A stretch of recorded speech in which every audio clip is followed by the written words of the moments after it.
I found a hidden room in my house. It was a rainy Saturday afternoon when I decided to clean out the attic of my old Victorian house.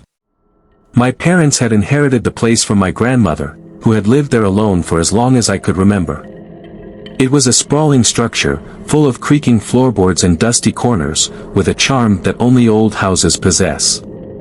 But after years of neglect, it had begun to feel more like a burden than a treasure. As I climbed up the narrow staircase to the attic, the air grew cooler, and the smell of mildew hit me like a wave. I flicked on the light switch, and the dim bulb flickered to life, casting eerie shadows on the wooden beams. The attic was filled with forgotten relics, old trunks, faded photographs, and boxes filled with knickknacks that had lost their purpose. I began sifting through the boxes, reminiscing about my childhood as I uncovered toys and clothes that once belonged to my mother. But amidst the clutter, I noticed something unusual, a small, unpainted door tucked away in the corner behind a stack of boxes. I couldn't recall ever seeing it before. Curiosity piqued, I cleared the boxes away, revealing the door's rusty hinges and a dusty doorknob that looked like it hadn't been touched in years. My heart raced with excitement and apprehension. What could be behind this door? With a gentle push, the door creaked open, revealing a narrow staircase leading down into darkness.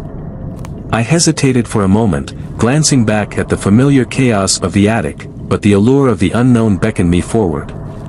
Grabbing my flashlight, I descended the stairs, the wooden steps groaning under my weight. The air grew colder with each step, and I could feel the hairs on the back of my neck prickling.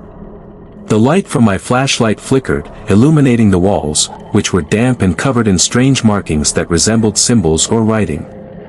At the bottom of the staircase, I stepped into a dimly lit room. It was small and musty, filled with cobwebs that hung like curtains in the corners. The walls were lined with shelves stacked full of dusty jars and bottles, their contents murky and unidentifiable. In the center of the room stood an old table, its surface covered with scattered papers and an ancient-looking book. I approached the table, feeling a mix of fascination and dread. The book was leather-bound and appeared to be a journal. As I opened it, the musty smell of old pages wafted up to meet me.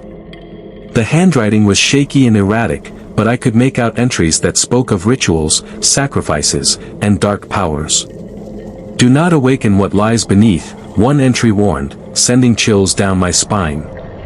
Another mentioned the hidden room, describing it as a place of ancient secrets, where terrible things could be unleashed if disturbed. Suddenly, a loud crash echoed from above, jolting me back to reality. Panic surged through me as I realized I wasn't alone in the house anymore. Had someone else discovered the hidden door? Heart pounding, I rushed back to the staircase, the journal clutched tightly in my hand. As I reached the top, I found the attic empty.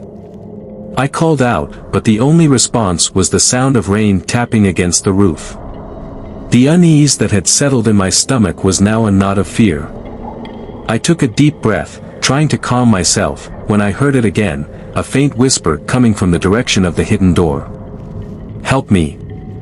I froze, the air thickening around me. The voice was soft and childlike, laced with desperation. I wanted to run, to escape the oppressive weight of the house, but curiosity held me in place. "Who are you?" I called out, my voice trembling. No answer came, but the whispering continued, growing louder. "Help me, please."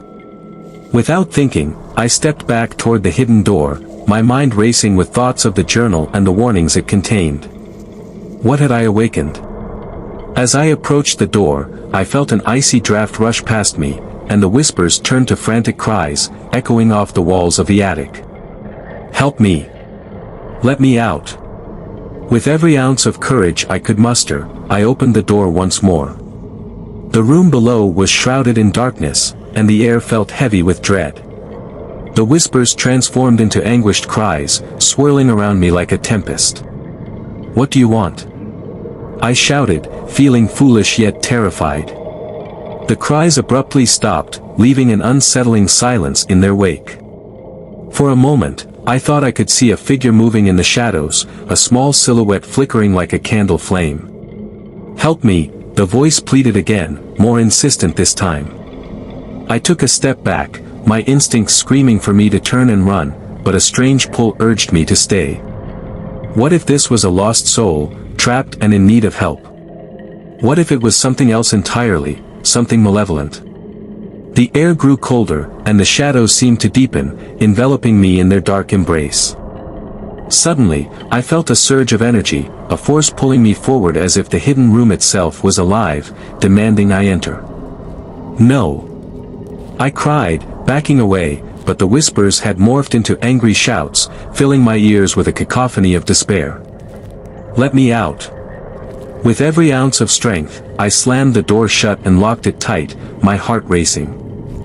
I staggered back into the attic, gasping for breath, feeling the weight of the hidden room's presence pressing down on me.